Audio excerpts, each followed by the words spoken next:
चलिए शुरू करते हैं। Principle of development.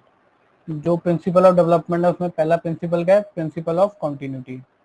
कॉन्टिन्यूटी में क्या है कि जो डेवलपमेंट है वो निरंतरता चलती रहती है। ये मैंने आपसे पहले भी कहा था, वोम से टूम तक चलती रहती है, ये कभी भी रुकती नहीं है। जैसे ग्रोथ मेच्योरिटी के बाद रुक जाती है, डेवलपमेंट कभी भी रुकती नहीं है, कॉन्टिन्यूटी में चलती रहती है हमेशा। हाँ, ये हो सकता है कि आपकी जो डेवलपमेंट है वो कहीं भी जाके किसी और, क्योंकि मल्टी डायरेक्शनल होती है, ठीक है, हमेशा चलती रहती है। आप चाहे बूढ़े हो जाओ, चाहे बच्चे हो जाओ, बचपन से लेके मरते दम तक आपकी डेवलपमेंट होती ही रहेगी। दूसरा प्रिंसिपल है प्रिंसिपल ऑफ इंडिविजुअल डिफरेंस। हर बच्चे का, हर इंसान का डेवलपमेंट का जो पेस है वो भी अलग है, और हर बच्चे की क्षमता भी अलग है। हम हमेशा कहते हैं कि एक बच्चा शायद पढ़ने में अच्छा ना हो, पर वो क्या पता खेलने में बहुत अच्छा हो, ठीक है ना। तो हर बच्चे के अंदर जो इंडिविजुअल डिफरेंसेस हैं वो हमेशा मैटर करते हैं, क्योंकि हर बच्चे की जीन्स अलग हैं, उसकी हेरिडिटी अलग है। हेरिडिटी अलग है तो उसका क्या, एनवायरनमेंट भी अलग है। और डेवलपमेंट क्या होता है? हेरिडिटी और डेवलपमेंट का, हेरिडिटी और एनवायरनमेंट का प्रोडक्ट होता है डेवलपमेंट। इसीलिए जब अब जो एनवायरनमेंट है वो पर्सन टू पर्सन चेंज होता रहता है। कोई अमीर बच्चा है, कोई गरीब बच्चा है, कोई किसी को बड़ा अच्छा, मतलब एक कॉग्निटिव सा वो मिल रहा है, माहौल मिल रहा है, वो पढ़ने में भी अच्छा हो रहा है। एक बच्चा जिसको ना कोई अच्छे घर में लड़ाइयाँ हो रही हैं, ठीक है, उसके पापा शराब पी के आते हैं, वो क्या डेवलप करेगा इतनी अच्छी तरह ना। सो जो डेवलपमेंट होता है वो हेरिडिटी और एनवायरनमेंट का क्या होता है? प्रोडक्ट होता है। इसलिए हेरिडिटी और एनवायरनमेंट हर बंदे का अलग अलग होता है, इसी करके इंडिविजुअल डिफरेंसेस आते हैं, ठीक है। अगला प्रिंसिपल आ गया proceeding general to specific. General to specific, जैसे ये मेरे हाथ हैं, ठीक है जी, पहले मैं यहाँ से यहाँ तक का कंट्रोल सीखता हूँ। जैसे हम बचपन में, जैसे मतलब माँ अपने बच्चे को उठाती है, वो क्या करता है? हाथ पैर हिलाता रहता है। उसका सबसे पहला कहाँ पर आता है? जो उसकी कंट्रोल में आते हैं ये चीजें आती हैं। फिर उसके बाद क्या आता है? वो हाथ, हाथ उसके कंट्रोल में आते हैं। फिर उसके बाद क्या आती है? उंगलियां उसके कंट्रोल में आती हैं। आपने जब ध्यान दिया होगा, जब बच्चा बिल्कुल ही छोटा होता है तो क्या करता है? सिर्फ अपनी ये चीज जो उसका आर्म होती है ना, उसको हिलाता रहता है। जैसे ही थोड़ा बड़ा होगा वो क्या करेगा? अपने जो हाथ है ना वो यूज करेगा। जैसे अगर उसने कप पकड़ना, कहीं बच्चे को कप पकड़ते हुए देखा आपने? वो कप अगर पकड़ा होगा तो क्या करेगा? दोनों हाथों से पकड़ेगा, और ज्यादातर पाम से पकड़ता है, ठीक है। फिर जैसे ही वो बड़ा और होता है, उसकी जो मेच्योरिटी है वो हाथों में आती है, तो वो उंगलियों का इस्तेमाल करना शुरू करता है। इसी को कहते हैं हम जनरल से स्पेसिफिक तरफ जाना। इसी को हम क्या कहते हैं? ग्रॉस से फाइन की तरफ जाना, ठीक है। अब आप समझ गए जनरल टू स्पेसिफिक तरफ प्रिंसिपल है एक उसका, proceeding from general to specific. अच्छा, अगला प्रिंसिपल आ गया principle of inter relation and integration. Inter relation मतलब जो डेवलपमेंट है वो सारे जो उसके डोमेन है वो इंटर रिलेटेड है। जैसे कि मैंने आपको बताया था PCSE, ठीक है। पी से क्या हो गया? फिजिकल, सी से कॉग्निटिव, एस से सोशल, ई से इमोशनल। ये जो डोमेन्स है ना ये आपस में मिल रखे हैं। जो बच्चा फिजिकली अच्छी तरह डेवलप नहीं कर पाएगा तो वो उसके बाकी डोमेन्स में भी उसको क्या रहेगी? डिफिकल्टी रहेगी, ठीक है। इसीलिए क्या ये इंटर रिलेटेड है। जो बच्चा फिजिकली अच्छा ग्रो कर रहा है वो कॉग्निटिव लेवल पे भी अच्छा डेवलप करेगा, वो अपना सोशल डेवलपमेंट भी उसकी अच्छी होगी, उसकी इमोशनल डेवलपमेंट भी अच्छी होगी। तो अगला प्रिंसिपल आ गया इंटीग्रेशन। जब बच्चा क्या करता है? इन सबको, सबसे जब छोटा होता है बच्चा क्या करता है? वो सिर्फ फिजिकल चीज यूज करता है। जब थोड़ा और बड़ा होता है कॉग्निटिव और सोशल स्किल भी यूज करता है। जब इन सब डोमेन्स को वो एक यूनिट में यूज करता है ना, इन वन यूनिट, तब क्या कहते हैं? हम उसे इंटीग्रेशन कहते हैं। मतलब वन यूनिट में, जैसे मैं आपको एक एग्जांपल देता हूँ। जब आपने सबसे पहले क्या करा? रेंगना सीखा। जब रेंगना सीखा तो उसने क्या करा? जब होली होली वो रेंगना शुरू करा, उससे उसके पैरों में मेच्योरिटी आई और क्या करा? उसने चलना शुरू करा। फिर उसने क्या करा? साइकिल चलानी शुरू करी। साइकिल आपके सीधा दो पहियों वाली सीखते हो, पहले ट्राई साइकिल देते हैं आपको, फिर बाईसाइकिल देते हैं। जब बाईसाइकिल आपको दी तो आपने क्या करा? एक तो बैलेंसिंग बनाई उसकी, और आपने हैंड आई कोऑर्डिनेशन भी दिखा आपने। तो आपका क्या, आपने अपने जो दिमाग में जो डेवलपमेंट कर रखी थी ना, मस्कुलर डेवलपमेंट, साइकिल के पैडल भी मारे आपने, तो आपने उसको एज अ यूनिट यूज करा सारे को। तो जैसे ही आप इंटर रिलेशन आता है, आपके इंटीग्रेशन भी आप क्या करते हैं, डेवलप करनी शुरू कर देते हो। ठीक है, उसके बाद हम अगला प्रिंसिपल पढ़ते हैं, वो है principle of lack of uniformity. माना मैंने कि जो डेवलपमेंट है ना वो कंटिन्यूटी में चलती है पर वो यूनिफॉर्म नहीं होती। हमने पढ़ा क्या था, जो डेवलपमेंट होती है वो क्या होती है, स्पाइरल होती है। स्पाइरल होती है ना, मतलब कभी तो आपका डेवलपमेंट का जो ग्राफ है बहुत ऊपर जा रहा होगा, फिर क्या होगा, एक रेस्ट मोड में आ जाते हो आप, जब आप बोर होने लग जाते हो, फिर अचानक से आपको कहीं से मोटिवेशन मिली, आपको फिर हो गए।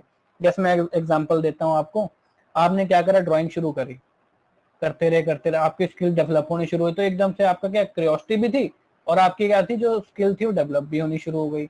जैसे ही एक स्टेज आई, क्या हुआ, आप कर करके रेगुलर बेस पे कर करके से बोर हो गए, आपने क्या करा, उसमें आपका इंटरेस्ट लूज हो गया, तो क्या हुआ, डेवलपमेंट क्या होगी, आप रेस्ट मोड पर आ गए, आपने करी नहीं 4-5 दिन तो रेस्ट मोड पे आ गए, फिर आपने 1 महीने के बाद नहीं मेरी क्यूरियोसिटी फिर जागी और मैंने क्या कहा, फिर मैंने डेवलपमेंट करा। ये यूनिफॉर्म नहीं है, कभी तो आपकी डेवलपमेंट बहुत फास्ट हो रही होगी, कभी क्या होगी, आपकी पेस स्लो हो जाएगी, कभी रेस्ट मोड पे आ जाएगी और जमी बिल्कुल ही मतलब फिर अगली मूवमेंट में बिल्कुल ही तेज हो जाएगी। इसलिए क्या है, ये यूनिफॉर्म नहीं होती डेवलपमेंट। ठीक है, अब आगे आ गया principle of differentiation in rate. अब यही वही है, कोई बच्चा की जो अपनी डेवलपमेंट की रेट है वो किसी की हाई है, किसी की लो होती है।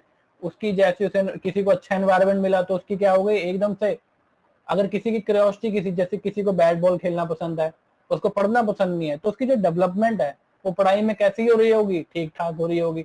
वहीं पे एक बच्चा है, उसकी पढ़ने में रुचि बहुत है, वो खेलता कूदता कम है, तो उसकी पढ़ने में डेवलपमेंट क्या हो रही होगी, ज्यादा हो रही होगी, और खेलने में कम हो रही होगी। ऐसी क्या है, अब ये दो बच्चे हैं, अब इसकी फिजिकली डेवलपमेंट ज्यादा हो रही है, कॉग्निटिव कम हो रही है। सिमिलरली ये बच्चा है जो पढ़ने में अच्छा है, कॉग्निटिव बहुत ज्यादा हो रही है, डेवलपमेंट कम हो रही है। तो हम क्या कहेंगे, इनकी रेट ऑफ क्या है, पेस है जो उनकी, उसको सीखने की जो क्या है वो प्रिंसिपल है, इसमें यही कहा गया कि अलग अलग होती है, पर्सन टू पर्सन वेरी करती है। और ये लास्ट आ गया प्रिंसिपल ऑफ सीक्वेंस। मतलब मैंने आपको बताया था ना, जो डेवलपमेंट होती है वो POS या SOP, सोप भी याद कर सकते हो, पॉस भी याद कर सकते हो। ठीक है, सीक्वेंस, प्रिंसिपल ऑफ सीक्वेंस, ये ऑर्डरली भी होती है और ये प्रोग्रेसिव होती है, मतलब अगावधु होती है, मतलब आगे की तरफ ही होती रहती है। ठीक है, प्रिंसिपल ऑफ सीक्वेंस समझने के लिए हम आगे पढ़ते हैं। ये दो तरह होती है वैसे, अगर मैं आपको पहले बता दूं, एक होती है सिफेलोकॉर्डल, एक होती है प्रॉक्सिमिडिस्टल। ठीक है, इसको हम अभी पढ़ते हैं। सिफेलोकॉर्डल, सिफेलो का मतलब ही होता है सिर। अच्छा, आपने बचपन में देखा होगा जब एक बच्चा पैदा होता है तो उसका सिर बहुत बड़ा होता है एज कम्पेयर टू उसकी बॉडी। ठीक है, तो हम स्टार्टिंग में क्या कहते हैं कि जो मदर हमेशा कहते हैं इसकी गर्दन पे हाथ दो, इसकी गर्दन पे हाथ रखो, क्यों, क्योंकि उसकी जो गर्दन है वो बैलेंस नहीं बना पा रहा होता अपनी गर्दन का, इसीलिए उसको हमेशा जब उठाते हैं कैसे उठाते हैं, उसको गर्दन से उठाते हैं ना। जैसे ही टाइम बीतता जाता है, वो ग्रो होता जाता है, वो डेवलप होता जाता है, तो उसकी क्या होती है, सिर उतना ही रहता है और बॉडी डेवलप करनी शुरू हो जाती है। जैसे ये देखो, पहले कितना बड़ा सिर था और ये इसके प्रोपोर्शन में डिफरेंस है ना, जैसे ये बड़ा होगा ये तो उतना ही है, ये ज्यादा बढ़ जाएगा, सिमिलरली ये उतना ही रहेगा, ये ज्यादा बढ़ जाएगा, ये उतना ही, ये ज्यादा, ये उतना ही ज्यादा। वही बात है बस, जो सिफेलोपॉडल ये कहता है कि सबसे पहले हेड से टो की तरफ डेवलपमेंट होती है, एक सीक्वेंस में होती है। पहले आपका हेड डेवलप ज्यादा करेगा, फिर उसके बाद आपके शोल्डर डेवलप करेंगे, हाथ डेवलप करेंगे, फिर आपकी वेस्ट डेवलप करेगी, फिर पैर डेवलप करेंगे, फिर आपकी फिंगर्स पैरों की डेवलप करेंगे। ऐसा ही होता है। ठीक है, ये सब में ऐसा होता है। ठीक है, इसको हम क्या कहते हैं, हॉरिजॉन्टल भी कह देते हैं, ठीक है, वर्टिकल भी कह देते हैं। कहने का मतलब है बस जो ऊपर से नीचे की तरफ होती है। अब इसे याद कैसे करें, सी से सिर, सी से सिफेलोकॉर्डल। ठीक है जी। और दूसरी होती है प्रॉक्सिमी डिस्टल। अप्रोक्सीमेट डिस्टल इसको क्या कह देते हैं, सेंटर टू पेरिफेरी। पेरिफेरी आ गया, पेरिफेरी से प्रॉक्सिमो डिस्टल आ जाता है।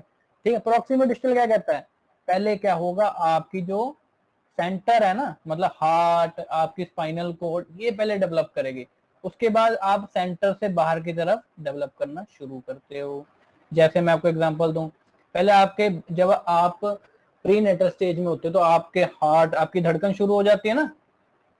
डॉक्टर सबसे पहले क्या कहता है कि हाँ ये सुनो, आपके बच्चे की दिल की धड़कन, दिल दिल डेवलप करना शुरू हुआ, फिर आपकी स्पाइनल कॉर्ड शुरू होती है। स्पाइनल कॉर्ड के बाद क्या होगी आपके, जैसे ये स्पाइनल कॉर्ड बन गई, फिर आपके हौली हौली क्या है, शोल्डर्स बनेंगे, शोल्डर बनेंगे, उसके बाद आर्म्स, आर्म के बाद ये सिमिलरली प्रॉक्सिमल डिस्टल क्या करेगा, जब आपकी मेच्योरिटी आएगी तो पहले बीच वाले पार्ट में आएगी, फिर शोल्डर्स में आएगी, फिर आर्म्स में आएगी, फिर हैंड में आएगी और फिर फिंगर्स में आएगी। ये वही हो गया ना जनरल टू स्पेसिफिक वाला। हमने क्या पढ़ा था कि जो भी होता है पहले वो आर्म्स अपनी मेच्योरिटी आती है, उसमें ताकत आती है, वो आर्म्स हिलाता है, फिर हैंड हिलाता है, फिर फिंगर्स यूज करने सीखता है।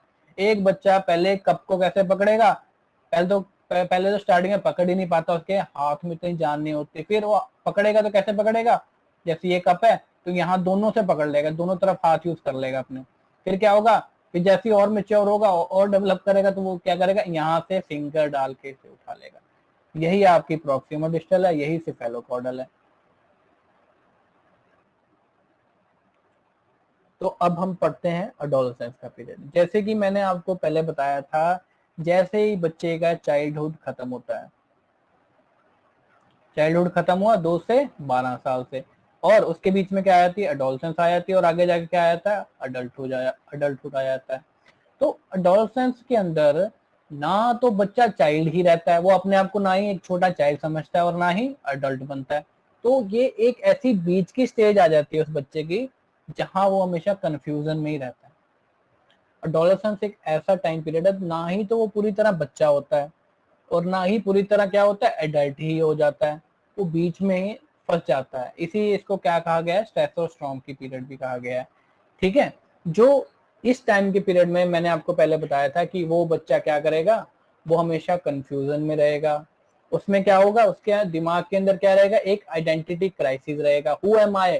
उसके दिमाग में ये चीज रहेगा कि मैं कौन हूँ, मैं किस चीज के लिए बना हूँ, क्या मेरे अंदर जो मेरे माँ बाप के साथ रिलेशन है वो अच्छे हैं, क्या मैं अच्छा बन सकता हूँ लाइफ में। ये सब उसके दिमाग में चलता रहता है इस टाइम पीरियड के दौरान। और इस टाइम पीरियड को स्प्रिंग सीजन भी कहा गया है।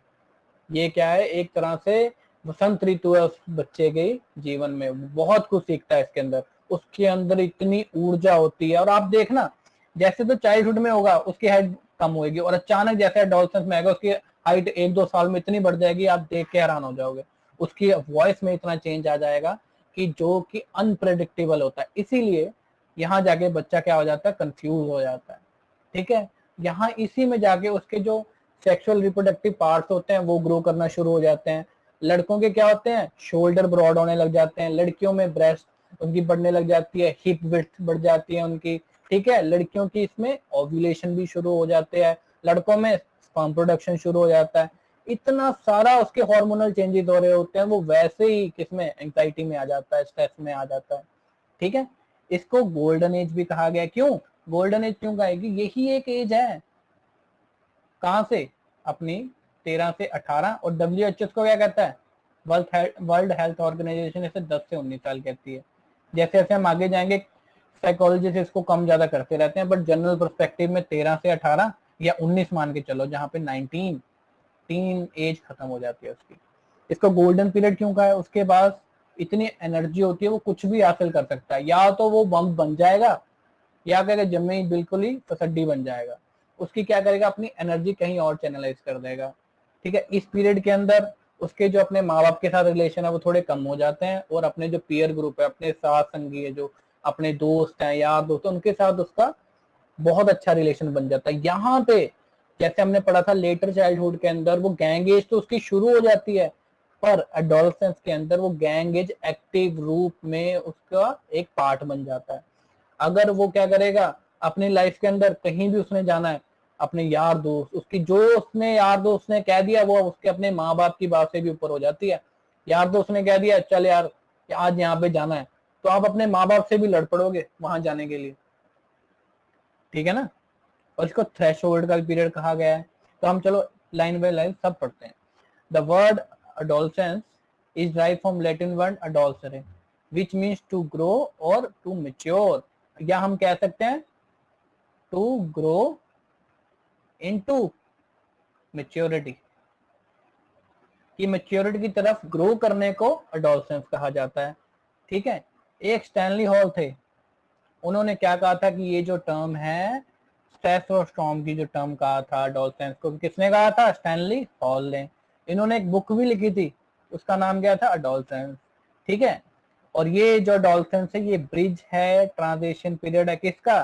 चाइल्डहुड से अडल्टहुड का। मैंने ऊपर ही आपको बताया, चाइल्डहुड यहाँ पे 2 से 12 साल में वो चाइल्ड होता है, और 18 प्लस वो क्या होता है? अडल्ट बन जाता है। ये बीच का टाइम है, ये उसके ट्रांजिशन का टाइम है, चाइल्डहुड से कहा?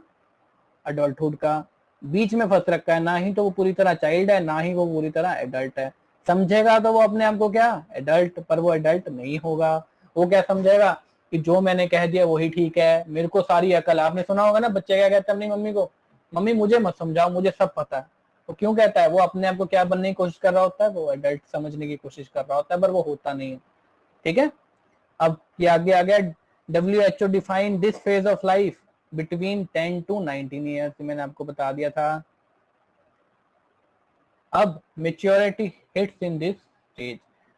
मेच्योरिटी इस स्टेज में आ जाती है। मेच्योरिटी मतलब लड़कियों की मेंस्ट्रुएशन साइकिल शुरू हो जाता है, ओव्यूलेशन शुरू हो जाती है, लड़कों का स्पर्म प्रोडक्शन शुरू हो जाता है, लड़कों की मूछें आनी शुरू हो जाती हैं, आवाज भारी होनी शुरू हो जाती है, लड़कियों की आवाज पतली होनी शुरू हो जाती है।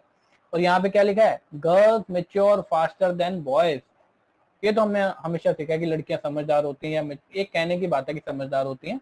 ठीक है, प्यूबर्टी जो लड़कियों में आ जाती है वो कब आ जाती है? 10 से 12 साल की उम्र में आ जाती है, और जो लड़कों की होती है वो 13 से 15 साल में आती है। अब इसकी तरह एक और हम एग्जांपल जो मैंने आपको बार बार देता हूँ, जो लड़कियों की मैरिज की एज है वो कितनी है? 18 साल, और लड़कों की 21 साल। मतलब सरकार क्या समझती है? जो अकल शादी की लड़की को 18 साल में आती है, वो लड़के को कौन सी एज में आती है? 21 साल में।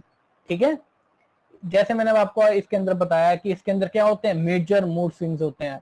सुबह आप उठे बड़े खुश हो, अचानक ही क्या होगा? आपका मूड खराब हो जाएगा। मतलब इस स्टेज के अंदर क्या होता है? स्टेबिलिटी नहीं होती। जैसे स्टेबिलिटी की लाइन है, या तो आप इस साइड हो गए बिल्कुल नेगेटिव, या एकदम से बिल्कुल पॉजिटिव, एक्सट्रीम होगा। अगर हंसोगे तो एक्सट्रीमली हंसोगे, खुश हो गए एक्सट्रीमली खुश हो गए, अगर आप दुखी हो तो एक्सट्रीमली दुखी हो गए, चिड़चिड़े हो रखे बिल्कुल ही एक्सट्रीमली चिड़चिड़े हो रखे होगे। स्टेबिलिटी की तो नाम ही नहीं होता स्टेज के अंदर। ठीक है, आपके अंदर क्या आएंगे? इसके अंदर मेजर मूड स्विंग्स होंगे, वोकेशनल एग्जाइटी आएगी बहुत। वोकेशनल एग्जाइटी मतलब वोकेशन होता है आपने जो आपने आगे करना है। इस स्टेज के अंदर आप जब देखोगे आप अपना क्या करते हो? 11th 12th इसी स्टेज में आते हैं, तो आप अपने एक फील्ड चुन लेते हो कि मैंने मेडिकल करनी है, मैंने नॉन मेडिकल कर लेनी है, मैंने ह्यूमैनिटीज करनी है, मैंने कॉमर्स करना है, मैंने आर्ट्स करनी है। तो ये जो आपका फेज है ना, इसके अंदर क्या होता है? आपको एक वोकेशनल एंग्जाइटी आती है कि मैंने आगे जाके क्या करना है, जो मैं अब करूंगा वही आगे जाके मेरी लाइफ के अंदर मेरे को एज अ प्रोफेशन चुनना पड़ेगा। हाँ, आप अपना प्रोफेशन चेंज कर सकते हो, पर एक जनरल पर्सपेक्टिव में आपकी एजुकेशनल क्वालिफिकेशन के लिए ये भी फेज होता है, बहुत जरूरी होता है। जैसे हमारे माँ बाप हमें कहते हैं बेटा 12th कर ले, उसके बाद हम तेरे को पढ़ने को नहीं कहते। क्यों कहते हैं वो? क्योंकि आपकी इसी स्टेज के अंदर 10th और 12th के अंदर ही आपकी वोकेशन मतलब जो आपकी फील्ड है, आपने आगे क्या पढ़ना है, वो डिपेंड करता है। आगे आ गया आइडेंटिटी क्राइसिस। ये जो टर्म दी थी वो किल्बिट ने दी थी, एरिक एरिक्सन ने दी, सॉरी, एरिक एरिक्सन ने ये टर्म दी थी। आइडेंटिटी क्राइसिस का ये टाइम है एक तरह से। उसने क्या कहा था? बच्चा इसी दुविधा में फंसा रहता है कि मैं कौन हूं, कि मेरा नेचर कैसा है, क्या मैं अच्छा लड़का हूँ, क्या मैं एक अच्छा बेटा हूँ, क्या मैं एक अच्छा स्टूडेंट हूँ। वो हमेशा इसी चीज के अंदर उलझ के रह जाता है इसके अंदर। adolescent tends to express everything exaggerate form। वो एक एग्जैजरेट करके हर चीज को बताएगा। अच्छा, उससे पूछो आज मौसम कैसा है? एकदम मस्त है भाई, ऐसे कहते हैं ना लड़के। क्या कहेंगे? यार I love this food. Like loose नहीं करते, सीधा लव ही करते हो।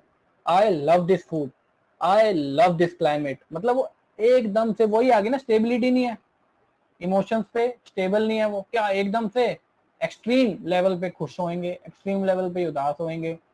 ठीक है, अगर वो कहेंगे मेरा वो पेपर नहीं क्रैक हुआ, जैसे एक मूवी आई थी शोरे, उसने क्या करा था? जंप कर दिया था उससे। क्यों? क्योंकि वो अपने जो वो है ना एंग्जाइटी थी, वोकेशनल एंग्जाइटी, वो हैंडल नहीं कर सका था। ठीक है ना। फिर एक आता है ईगोसेंट्रिज्म, मतलब वो क्या समझता है, ये किसने टर्म दी थी, डेविड एल्काइंड ने। ईगोसेंट्रिज्म क्या होता है, बच्चा इस उम्र में ये समझता है कि जो सब कुछ है ना वो मेरे ही आसपास घूम रहा है, मतलब सब कुछ मेरे ही रिलेटेड है। अगर चार बंदे जा रहे हैं और वो ऐसे उसकी तरफ देख के कुछ चाहे अपनी बात कर रहे हैं, लड़का क्या समझेगा, मेरे बारे में बात कर रहे हैं। ठीक है, मैंने अच्छे कपड़े डाल के जाने हैं, क्यों, सब मुझी को देख रहे होंगे, उसको लगता है। मैं पार्टी में गया, सब मेरे को देख रहे हैं, सब मेरे बारे में बातें कर रहे हैं, सब मेरे बाल खड़े हैं, वो देख रहे हैं कि स्मार्ट लग रहा है कि नहीं। वो अपने ही उसके ऊपर है। अब लड़के को, इस उम्र के बच्चे को खड़ा कर दो, ठीक है, क्लास के अंदर खड़ा कर दो, तो क्या कहेगा वो, बड़ा बड़ा कॉन्शियस हो जाएगा, क्यों, उसको ऐसा लग रहा है सब मेरे बारे में सोच रहे हैं, मेरे बारे में देख रहे हैं, मुझे ही देख रहे हैं। अब आप उसको डांट दो तो एक्सट्रीम गुस्सा हो जाएगा उस टाइम में, ठीक है ना। ईगो सेंट्रिज्म का भी इसके अंदर आ जाता है, वैसे लेटर चाइल्डहुड में शुरू हो जाता है, पर जो इसका असली रूप है वो यहीं पे आता है। और बचपन में भी बहुत होता है, इन्फेंसी के अंदर भी। वो कहता है मेरे पापा हैं बस, वो ईगो सेंट्रिज्म वहां पे डिफरेंट काइंड का होता है, यहाँ पे डिफरेंट काइंड का, ठीक है। अगली टर्म आ गई हीरो वर्शिप, मतलब हीरो वर्शिप मैंने आपको बताया था आइडलिज्म होता है। या तो उसने धूम मूवी देख ली तो बाइक भी वैसी चलाएगा वो, जॉन इब्राहिम के बाल देख ली लंबे लंबे, तो क्या कोशिश करता है, वो बाल रखने की कोशिश करता है। ठीक है, वो अपनी बॉडी उसको देख ली, उसने सलमान खान की बॉडी देख ली, तो अपनी बॉडी से खुश नहीं होगा वो। बच्चा इस उम्र में अपनी बॉडी से भी खुश नहीं होता। उसके मुंह पे पिंपल आ गया, उसको ये लगता है पता नहीं कितना बड़ी चीज आ गई मेरी लाइफ के अंदर, पिंपल। हर कोई टोक देता है, तेरे तो पिंपल आ गए। आप अपना टाइम याद करें, है ना। इसके अंदर पीयर इन्फ्लुएंस बहुत होता है, यार दोस्त ने जो कह दिया वो फाइनल।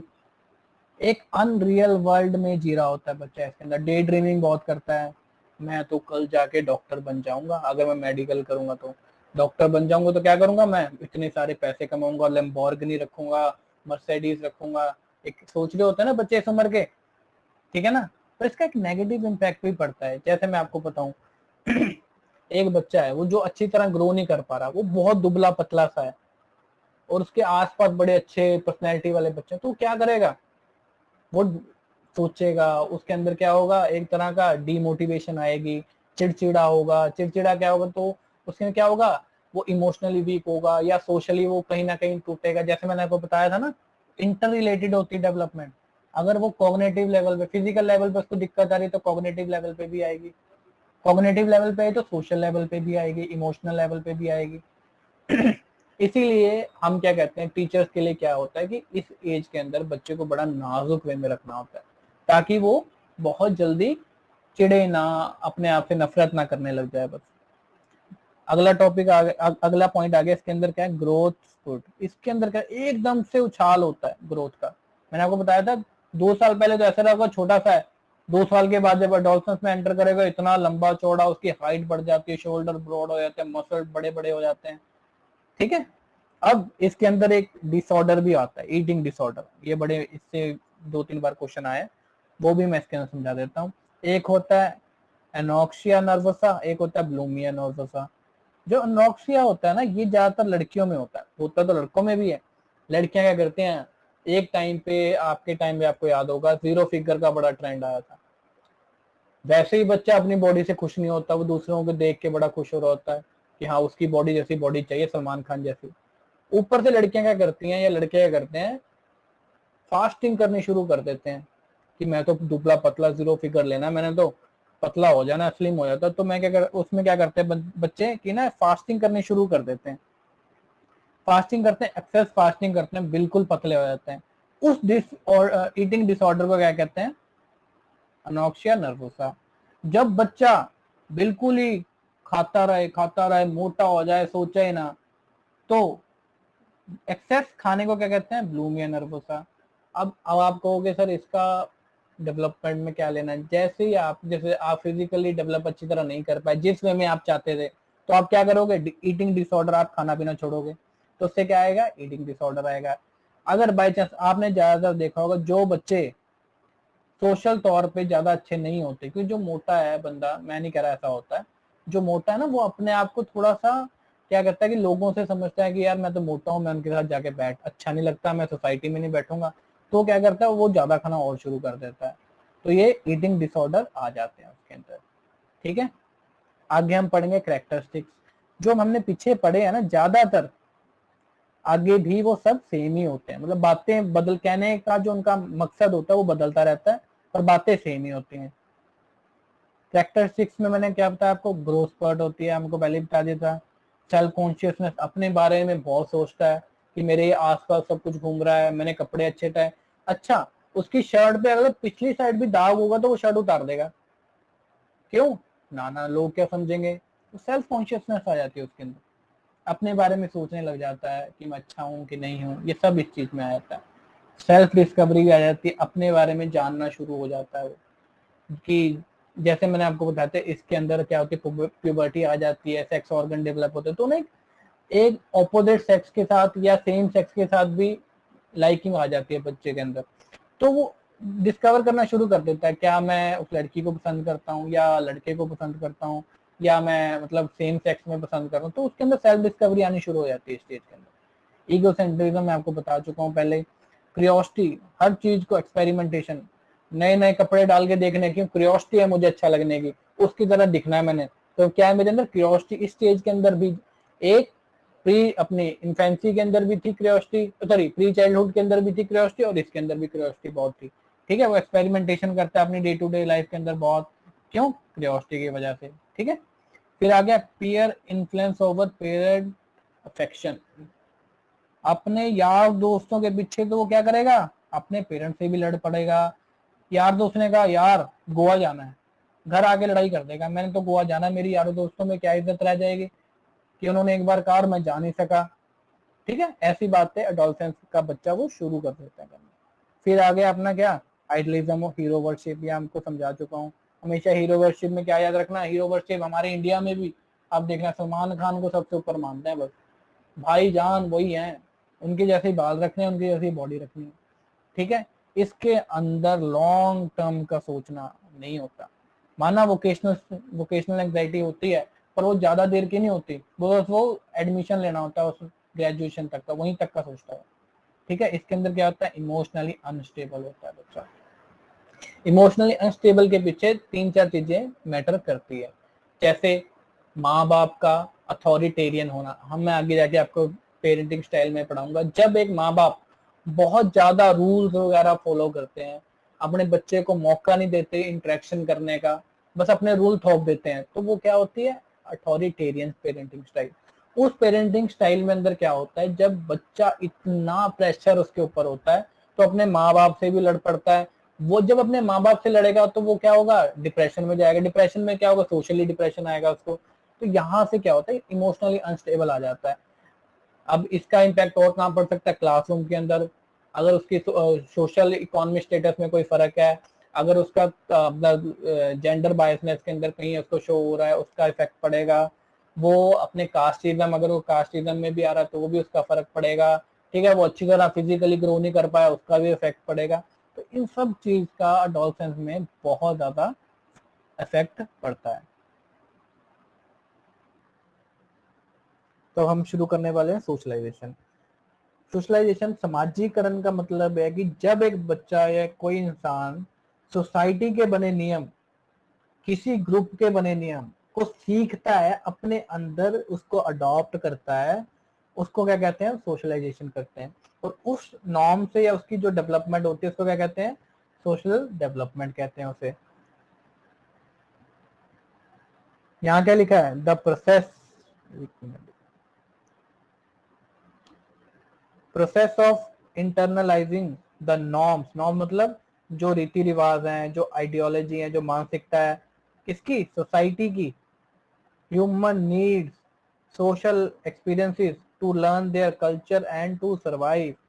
जैसे मैं आपको बताता हूँ, हमारी सोसाइटी ने हमें क्या सिखाया कि बड़ों से क्या करना है, उनके पैरों को हाथ लगाना है, उनसे अच्छी तरह बात करनी है, हमेशा अपने जो बड़े बुजुर्ग हैं उनकी इज्जत करनी है, हमें सिखाया गया, ये क्या हमारे नॉर्म्स में है, ठीक है। ये क्या आगे आइडियोलॉजी बन गई कि हमेशा जो बड़े हैं वो ठीक होते हैं, बड़ों की इज्जत करनी है, ठीक है। ये हमारी क्या सोसाइटी की क्या आ गई, नीड आ गई, तो ये हमारे सोशल एक्सपीरियंसेस में झलकता है और इससे क्या करते हैं, हम सीखते हैं। और क्या एग्जांपल आ सकता है इसका, जैसे अब हमारे आ गए अपने सिखिज्म में आ जाओ। सिखिज्म में क्या होता है, हम बाल रखते हैं, ये हमारे आगे, उसके पीछे क्या आइडियोलॉजी है, वो हमारी धर्म की अपनी आइडियोलॉजी है, उससे क्या होगा, हमारे ह्यूमन नीड्स में जो भी सोशल एक्सपीरियंसेस होंगे उससे हम क्या करेंगे, सीखेंगे कुछ ना कुछ। इससे क्या होगा, हम उस सोसाइटी में सरवाइव भी कर पाएंगे। सीखेंगे तो सही। जैसे ही आप अपनी सोसाइटीज में कुछ अलग कर दो, सोसाइटी आपको क्या करती है, बाइकआउट कर देती है, आपका बिल्कुल ही वो कर देती है, तोड़ देती है। किसी टाइम में ये एक तरह की सजा भी थी कि इसको कोई, जैसे उसने कोई गुनाह कर दिया तो उसको क्या करते थे, सोशली बाइकआउट कर देते थे कि इसको कोई दाना पानी नहीं खिलाएगा अपने घर में, इससे कोई बात नहीं करेगा, कोई बिजनेस नहीं करेगा। इससे क्या होता था, कितनी बड़ी सजा थी। क्योंकि जो इंसान है वो एक तरह का क्या है, सोशल एनिमल है। वो रिश्तों के बिना, वो संबंधों के बिना रह नहीं सकता, ना वो कुछ सीख सकता है। तो इतनी बड़ी सजा दे देते थे। ठीक है, सोशलाइजेशन आप समझ गए कि द प्रोसेस ऑफ, एक minute, the process of internalising the norms, the ideology of society, human need social experiment. यहाँ की जो ह्यूमंस हैं उसको क्या चाहिए, सोशल एक्सपीरियंस चाहिए, लर्न करने के लिए कल्चर को और सर्वाइव करने के लिए। ठीक है, socialization essentially represented the whole process of learning. जो सोशलाइजेशन है वो क्या रिप्रेजेंट करती है, whole process of learning throughout the life course. हम क्या कहते हैं कि अगर कोई बच्चा सीखता है तो ठोकर खा के सीखता है, कहते हैं ना। वो ठोकर कौन मारती है, सोसाइटी मारती है। हम क्या कहते हैं, बेटे अभी तो तेरे को समझ नहीं है, जब तू बाहर जाएगा ना, घर के दायरे से बाहर जाएगा, तब तुझे ऐसी अकल आएगी। क्यों आएगी, हम क्यों कहते हैं, क्योंकि वहां पे क्या होगा, सोशलाइजेशन होगी, चार लोगों से मिलेगा, उनसे एडजस्ट करेगा, उनकी बातें, किसी से कुछ लड़ेगा, किससे प्यार करेगा, उनसे कुछ सीखेगा। आगे जाके हम पढ़ेंगे कैसे सोशलाइजेशन, जैसे स्कूल में हम जाते हैं सीखते हैं, वो भी एक तरह की सोशलाइजेशन होती है। ठीक है, वहां पे हमें क्या सिखाते हैं, बैठना, उठना, बोलना, लिखना, पढ़ना, सब सिखाते हैं ना।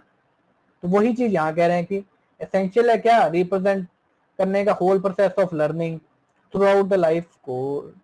ठीक है, और मैंने आपको पहले बता दिया था, मैन क्या है, एक सोशल एनिमल है, सामाजिक जानवर है। वो रिश्तों के बिना, वो सोसाइटी के बिना नहीं रह सकता। जैसे हम क्या कहते हैं, किसी को सजा कर दी, क्या कर दी, जेल में भेज दिया। वो जेल में क्या करते हैं, वो उसमें क्या करते हैं, उसकी सिर्फ आजादी छीन लेते हैं, लोगों से मिलना जुलना बंद कर देते हैं। बस सबसे बड़ी सजा है एक इंसान के लिए। ठीक है, मैं कह रहा हूँ सोशली क्या करता है, बच्चा सीखता है, कैसे सीखता है, या तो वो एक्टिव लर्निंग करेगा या करेगा पैसिव लर्निंग करेगा। एक्टिव लर्निंग क्या है, वो खुद कर करके सीखेगा, लाइफ के अंदर कुछ रिश्ते बनाएगा या कुछ मतलब बाय हैंड करेगा, एक्सपीरियंस करेगा, एक्सपेरिमेंट करेगा लाइफ के अंदर। या तो वो वैसे सीखेगा, या क्या करेगा, पैसिव लर्निंग से सीखेगा। अब पैसिव लर्निंग से कैसे, मैं आपको बताऊं, मास मीडिया आ गया, वो आपको इन्फ्लुएंस करता है, आपकी दिमाग की क्षमता को इन्फ्लुएंस करता है ना। वो कोई आपने वीडियो देख ली, आपने कल कोई आपने बुद्धिज्म पे वीडियो देखी और आप इंस्पायर हो गए उनसे कि वो कितने अच्छी तरह रहते हैं, तो आपको क्या करा, आपने क्या करा, लर्निंग करी वहां से, और उसको क्या हुई, पैसिव हुई। आपने एक्टिव में नहीं करा, आपने वहां जाके बुद्धिज्म अपना के नहीं सीखा, आपने क्या करा, एक मास मीडिया से एक वीडियो से सीख लिया उसके बारे में सब कुछ। तो एक होती है एक्टिव लर्निंग, जब आप पूरी तरह से उसमें हिस्सा लेके उस चीज को सीखते हैं। एक होती है पैसिव लर्निंग, यही एक्टिव, जहां भी किसी चीज के आगे एक्टिव लिख दिया मतलब क्या है, आप पूरी तरह से उसमें क्या कर रहे हो, रोल में हो, आप उसमें सीख रहे हो, पूरी तरह एक्सपीरियंस कर रहे हो, उसको एक्सपेरिमेंट कर रहे हो, करके सीखने को कहते हैं एक्टिव होना। और पैसिव बस पीछे रह के सीखने को कह देते हैं। ठीक है, आगे आगे हमारी टाइप ऑफ सोशलाइजेशन। सोशलाइजेशन कितने टाइप की होती है, मैंने आपको इन्फेंसी में क्या कहा था, वो एक प्राइमरी सोशलाइजेशन होती है उसके अंदर। अच्छा, सबसे पहले प्राइमरी सोशलाइजेशन मतलब जब एक बच्चा पैदा होता है तो सबसे पहले क्या, जो सबसे पहले उन्हें जो चीजें सिखाता है, जो चीजें वो स्टार्टिंग में सीखता है, सबसे पहले सीखता है, वो कहाँ आ जाती है, प्राइमरी सोशलाइजेशन के अंदर आ जाती है। सबसे पहले उसे चीजें कौन सिखाता है, उसकी माँ सिखाती है, माँ सिखाती है, उसके फादर सिखाते हैं, उसकी फैमिली सिखाती है। हम समझो इस चीज को, क्योंकि जब बच्चा पैदा होता है वो अपनी सिर्फ फैमिली के पास ही रहता है ज्यादातर। ठीक है ना, अगर फैमिली के अंदर रहेगा क्या करेगा, जब हम माँ अपने बच्चे को किसी और को देती है वो रोने लग जाता है, कहते हैं ना यार ये तो क्या कर रहा है, आपसे डर गया है, मतलब वो अभी सोशली एक्टिव नहीं हुआ है। होली होली क्या होगा, आराम आराम से उसकी जो मदर होती है उसको एक्सपीरियंस करवाएगी इस चीज का कि जाके बेटा खेल, फिर उसको क्या करेगी, होली होली बोलना सिखाएगी, माँ माँ बाबा करता है वो, होली होली उसको और सिखाएंगे। तो स्टार्टिंग में जहां से वो, अच्छा जिसकी मदर, हम कहते हैं मदर टंग, मतलब हमेशा अपनी पहले माँ की भाषा सीखता है, कहते हैं ना मदर लैंग्वेज सीखता है, सबसे पहले मदर टंग सीखता है। अगर वो एक बच्चा सिख परिवार में है या हिंदू परिवार में है, तो सबसे पहले अगर वो सिख परिवार में, तो हिंदू के नॉर्म तो सीखेगा नहीं, वो कौन से सीखेगा, सिखिज्म वाले सीखेगा। मैं उसकी मदर क्या कहेगी, बेटा गुरु नानक देव जी को देख के क्या करो, सिर झुकाओ। आपने क्या करा, फिर बच्चा क्या कहता है, फोटो को देख के क्या कहता है, बाबा, कहते हैं ना बाबा जी हैं या वाहेगुरु जी हैं, वही चीज है इसके अंदर। अगर वही सेम हिंदू फैमिली में होगा तो राम जी की फोटो को देख के क्या कहेगा, ये क्या हमारे भगवान है, माथा टेकना शुरू कर देगा। हनुमान जी की फोटो को देख के माथा टेकना शुरू कर देगा, मतलब उसने सीख लिया कुछ, उसको किसने सिखाया, उसकी मदर ने सिखाया। ठीक है, तो ये प्राइमरी सोशलाइजेशन जो शुरुआती दौर में जो सीखता है, शुरुआती दौर में वो किससे सीखता है, अपनी मदर से सीखता है। वो मदर किसका पार्ट है, फैमिली का। जब भी प्राइमरी सोशलाइजेशन आएगा तो वो कौन होंगे, उनके फैमिली होगी। कई बार क्या करते हैं ऑप्शन में ना, कई बार नेबर्स भी दे देते हैं। अगर तो फैमिली नहीं है तो आप नेबर्स लिख सकते हो, अगर फैमिली है तो नेबर्स कभी नहीं लिखने हैं आपने, ना ही है, इसको करेक्ट करना है। फिर आपकी सिर्फ प्राइमरी सोशलाइजेशन के अंदर सिर्फ और सिर्फ फैमिली आती है। फिर दूसरी आ गई सेकेंडरी। सेकेंडरी में जब आप प्राइमरी से आते हो, आप स्कूल एज में जाते हो, तो आप कहाँ सीखते हो, स्कूल में सीखते हो। आप कहाँ सीखते हो, नेबर्स में सीखते हो। ठीक है, ये क्या होता है, जब आप प्राइमरी, आपने घर में जो सीखना था सीख लिया, अब आप घर से बाहर जिन जिन चीजों से सीखते हो वो सारी सोशलाइजेशन सेकेंडरी के अंदर आ जाती है। स्कूल में क्या सिखाते हैं आपको, टेबल पे बैठना। स्कूल में आपको क्या सिखाते हैं, खाना सिखाना। आपको जैसे हम प्ले वे में किसी बच्चे को डाल देते हैं तो क्या करते हैं, उसे उसका जो पॉटी का, यूरिनेशन का, ये सारा शेड्यूल बनाते हैं ना उनको। ठीक है ना, उसको खाना सिखाते हैं, कैसे खाना है वो सिखाते हैं, कैसे बोलना है वो सिखाते हैं। आपको घर के अंदर तो आप जो मुंह में आता है वो बोल देते हो, कहीं भी पेशाब कर देते हो, आपको क्या कहते हैं, इसके अंदर वो चीजें सिखाई जाती हैं आपको। उठना बैठना, जैसे आप स्कूल में जाते हो आपको क्या सिखाया जाएगा, पढ़ना भी सिखाया जाएगा, लिखना भी सिखाया जाएगा, चीजों को याद करना, अपनी लाइफ में एक्सपीरियंस करवाना, ये सब कहाँ सिखाया जाता है, सेकेंडरी के अंदर। ठीक है, जो घर को छोड़ के सारे कौन से में आ जाते हैं, सेकेंडरी में आ जाते हैं। पर ये जो तीन और है ना, ये बहुत ज्यादा पूछने लग गए हैं टेट में, किसी अपना कोई भी एग्जाम होता है उसके अंदर ज्यादा पूछते हैं। एक आया था डेवलपमेंटल सोशलाइजेशन। जब मैं कोई स्किल सीखने के लिए किसी ग्रुप का पार्ट बनता हूं तो मेरी क्या होती है, डेवलपमेंटल सोशलाइजेशन होती है। जैसे अगर मैंने मैकेनिक का कोई कोर्स सीखा है तो मेरे आसपास कौन होंगे, मैकेनिक होंगे। तो मेरी एक स्किल सीखने की वजह से मेरी क्या हुई, सोशलाइजेशन हुई। मैंने क्या हुआ, उनसे कुछ सीखा, कैसे पाना हिलाते हैं, कैसे कस्टमर से बात करते हैं। तो जब भी मैं कोई स्किल सीखूंगा, वो स्किल सीखने के लिए मैं किसी एक ग्रुप का क्या बनूंगा, पार्ट बनूंगा। उस ग्रुप के पार्ट बनने से जो मेरी सोशलाइजेशन होगी, जो लर्निंग होगी, उसको मैं क्या क्या कर दूंगा, डेवलपमेंटल सोशलाइजेशन। अगली आ गई एंटीसिपेटरी सोशलाइजेशन। अगर मैं, जब कोई बंदा या कोई बच्चा किसी ग्रुप का हिस्सा बनने के लिए अपने में चेंजेस लाता है, जब कोई बच्चा या कोई इंसान किसी ग्रुप का हिस्सा बनने के लिए अपने आप के अंदर चेंजेस लेकर आएगा, तो वो क्या करेगा, एंटीसिपेटरी सोशलाइजेशन करेगा। जैसे एक आदमी क्या था अपना, मैं आपको क्या को, कोई प्लीज माइंड मत करना, किसी में कोई मुस्लिम है या कोई हिंदू है, अगर वो किसी और धर्म में जाएगा, अगर वो हिंदू है तो मुस्लिम में जा रहा है, या मुस्लिम है तो हिंदू में जा रहा है, तो क्या करेगा वो, इस बात करने के जो इस धर्म के जो नियम है वो फॉलो करेगा। जैसे कि अगर वो हिंदू था, मुस्लिम मुस्लिम में जा रहा है, तो क्या करेगा, नमाज पढ़नी सीखेगा। ठीक है, उसके जैसे वो रखते हैं अपने अटायर वैसा बनाएगा। ठीक है, अगर वो मुस्लिम से हिंदू की तरफ जा रहा है तो क्या करेगा, जनेऊ धारण करेगा, चोटी रखेगा, जो भी उनके धर्म के क्या है नॉर्म्स है वो उसको अपनाएगा। तभी उस सोशलाइजेशन क्या, उस ग्रुप का पार्ट बनेगा। तो वही बात है यहाँ पे, अगर कोई बंदा किसी ग्रुप का पार्ट बनने के लिए अपने अंदर कोई चेंजेस लेकर आता है तो उसको क्या कहते हैं, एंटीसिपेटरी सोशलाइजेशन। और लास्ट आ जाता है री सोशलाइजेशन। मतलब जो सोशलाइजेशन उसने आज तक सीखी थी उसमें अगर कोई चेंज लेके आता है। जैसे आर्मी के अंदर जब हम जाते हैं, हमारा उठना बैठना सब बिल्कुल ही चेंज हो जाता है। इवन कि हमारे बाल रखने का स्टाइल, हमारा बात करने का स्टाइल, हमारा खड़े होने का स्टाइल तक बदल देते हैं। तो वो हमारी लाइफ ही बदल देते हैं। तो इसको क्या कहते हैं, री सोशलाइजेशन हमारी हो जाती है। एंटीसिपेटरी भी इसका ही एक पार्ट है। वैसे जैसे ही मैंने यहाँ पे क्या करा, जब मैंने धर्म बदला अपना, तो क्या हो गया मेरे अंदर, क्या होगा, दोबारा सोशलाइजेशन आई, दोबारा मैंने उनके नॉर्म सीखे। ठीक है, ये हमारे टाइप्स होगी सोशलाइजेशन की। आगे आगे एजेंट्स जिनसे हमारी सोशलाइजेशन में फर्क पड़ता है या हम सीखते हैं कुछ। पहले क्या हो गया, primary socialization home and family. इसको मेरे को आपको बताने की जरूरत नहीं है कि कैसे माँ अपने मदर टंग हमसे सीखते हैं, हम अपनी मदर से हमारी मदर टंग सीखते हैं। हम सबसे पहली भाषा ही वो सीखते हैं जो हमारी मदर हमें सिखाती है, जो मदर बोलती है। उठना बैठना स्टार्टिंग में हमें कौन सिखाता है, मदर सिखाती है। अच्छे बातें हमें मदर सिखाती है। हम किस धर्म में जाएंगे वो हमारी मदर सिखाती है। फिर आ जाता है नेबरहुड, आसपास का माहौल कैसा है। अगर मेरे आसपास क्या है, पंजाबी लोग रहते हैं, चाहे मैं हिंदू हूँ, मेरे को क्या सेकेंडरी में क्या आ जाते हैं कि उनका भी इम्पैक्ट पड़ जाता है। कभी भी देख लेना, अगर किसी का पंजाबी कोई नेबरहुड है तो थोड़ी सी पंजाबी टच भी आ जाती है उसके अंदर, उसकी बात के अंदर। वो क्या कहता है, मेरे को 2 लैंग्वेजेस आते हैं, वो कहता नहीं, उसने सीख ली होती है बस सोशलाइजेशन की वजह से। उसने आसपास, अब कोई जैसे कोई हिंदू फैमिली का बंदा है, वो क्या कहेगा, नमस्कार, कैसे हो आप। जैसे उसके आसपास होंगे बंदे, वो उसको क्या कहेंगे, और की हाल है तेरे, कह देते हैं ना। तो वो जैसे ही उसने वर्ड बार बार सुना, आज नहीं तो कल वो भी उसके जैसे उस पर कोई छोटा आएगा वो उससे उसके इसी लैंग्वेज में बात करेगा।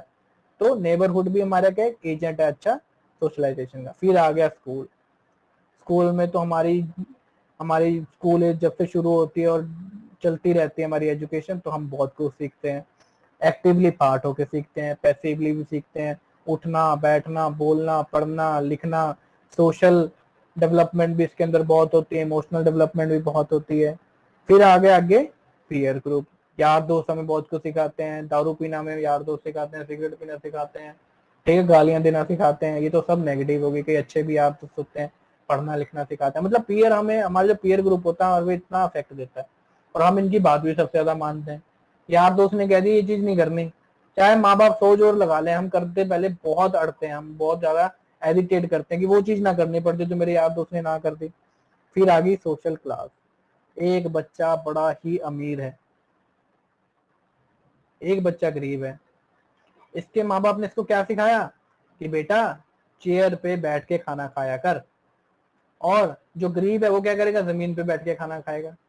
मतलब ये सोशलाइजेशन उसके सोशल क्लास के हिसाब से, उसके कपड़े पाने के ढंग में, उसके खाने पीने के ढंग में, उसके इवन की बोलने के ढंग में भी जो फर्क आएगा उसकी सोशल क्लास की वजह से आएगा। बहुत फर्क आता है इसके हिसाब से। आप अच्छे स्कूल में जाओगे, वहां पे अच्छी चीजें होंगी, अच्छी एजुकेशन मिलेगी, ये बेसिक एजुकेशन ले पाएगा, शायद क्या पता वो भी ना ले पाए। ठीक है, फिर आ गया रिलीजन। रिलीजन, जैसे ही मैं किसी रिलीजन को फॉलो करता हूँ तो मैं उसके नॉर्म सीखने शुरू कर देता हूँ। उससे मेरे को बहुत कुछ, मेरे को लर्निंग होती है, मेरे आइडियाज उसके अकॉर्डिंग बनते हैं। मेरे मतलब जैसे अब मैं सिखिज्म की बात करूँ, सिखिज्म में क्या है, लंगर लगाना, तो जहां भी दिक्कत आती है वो सबसे पहले खड़े हो जाते हैं। तो ये क्या उनके रिलीजन में है बात, जो उन्होंने चीज सीखी है ना वो अपने रिलीजन से सीखी है, अपने कल्चर में सीखी है। अब रिलीजन कल्चर से कैसे, कल्चर में सारे आ जाते हैं जो उनके आसपास के होते हैं, इसमें सिर्फ एक रिलीजन के लोग आते हैं। जो उनके कल्चर में, पंजाबी कल्चर में क्या है, सबकी सेवा करनी, चाहे वो सिख कल्चर में भी है बट पंजाबी कल्चर में भी सेम है कि अपने आसपास के लोगों की सेवा करनी, जात पात में विश्वास नहीं करना, कोई धर्म निरपेक्षता की बात करनी है हमेशा। ठीक है, ये सब क्या है, जब आप अपने कल्चर में, आपको उठना बैठना, सबसे बात करना, सबसे प्यार करना, ये सब कहाँ सीखते हो आप, कल्चर से सीखते हो अपने। ठीक है, फिर आ गया मास मीडिया। ये तो इवन की आज तक हमारी लाइफ में इसका इन्फ्लुएंस बहुत बड़ा रहा है। ये इसको क्या कहते हैं, फोर्थ पिलर कहते हैं डेमोक्रेसी का। ठीक है, जो इसने कह दिया, अगर इसने आज सुबह उठ के कह दिया कि कॉफी से हमें तो हार्ट अटैक आता है, तो कल हम कॉफी पीने से डर जाते हैं। ये इतना हमारी सोशलाइजेशन पे इम्पैक्ट करता है। हम अपने 4 दोस्तों को भी बताते हैं यार कॉफी मत पीना, आज ही मैंने टीवी में देखा है, क्या इससे क्या होता है, हार्ट अटैक बढ़ता है, इससे बीपी बढ़ता है, कहते हैं ना। तो इतना इम्पैक्ट डालती है मास मीडिया हमारे डिसीजन के ऊपर। हमारी अपनी मास मीडिया, यूट्यूब भी एक मास मीडिया का एक जरिया, हम उससे कितना कुछ सीखते हैं। हम ये अभी हम पढ़ रहे हैं, ये भी एक मास मीडिया की मदद से ही पढ़ रहे हैं। हमारी लर्निंग पे कितना इफेक्ट हो रहा है इस चीज का। ठीक है, फिर आ गया स्टेट, मतलब स्टेट होती है सरकार। सरकार हमारे लिए नियम तय करती है, 40 से ऊपर स्पीड से नहीं जाना, हेलमेट पाके जाना है हमेशा। ये क्या कहती है, सरकार के रूल्स हैं, 18 साल के वोट करने, 18 साल से पहले वोट नहीं करने। तो सरकार भी हमारी जो नॉलेज में, हमारे कई नियम है जो सरकार ने बनाया, उससे हमें सीखने में, मतलब हमारी नॉलेज के ऊपर इन्फ्लुएंस आता है। 5 साल के बच्चे को क्या है, एडमिशन मिलेगी स्कूल के अंदर, पहली के अंदर, उससे पहले नहीं। ये क्या है, ये सरकार ने तय कर रखा है। इसी से इसकी क्या होगी, लर्निंग के ऊपर इफेक्ट पड़ेगा। फिर आ गई वर्क प्लेस। वर्क प्लेस जहां मैं गया हूँ, काम करता हूँ, उससे क्या होगा, मेरी सोशलाइजेशन उसी तरह की होगी। अगर मैं मैकेनिक का काम करता हूँ तो मैं मैकेनिक के काम में नॉलेज मेरे को सारी होगी। अगर मैं इलेक्ट्रिशियन हूँ तो मैं क्या करूँगा, इलेक्ट्रिशियन का काम करूंगा। अगर मैं एक एमएनसी में काम करता हूँ तो मेरे को उठना बैठना, कपड़े डालना, उसी हिसाब से मैं सीखूंगा।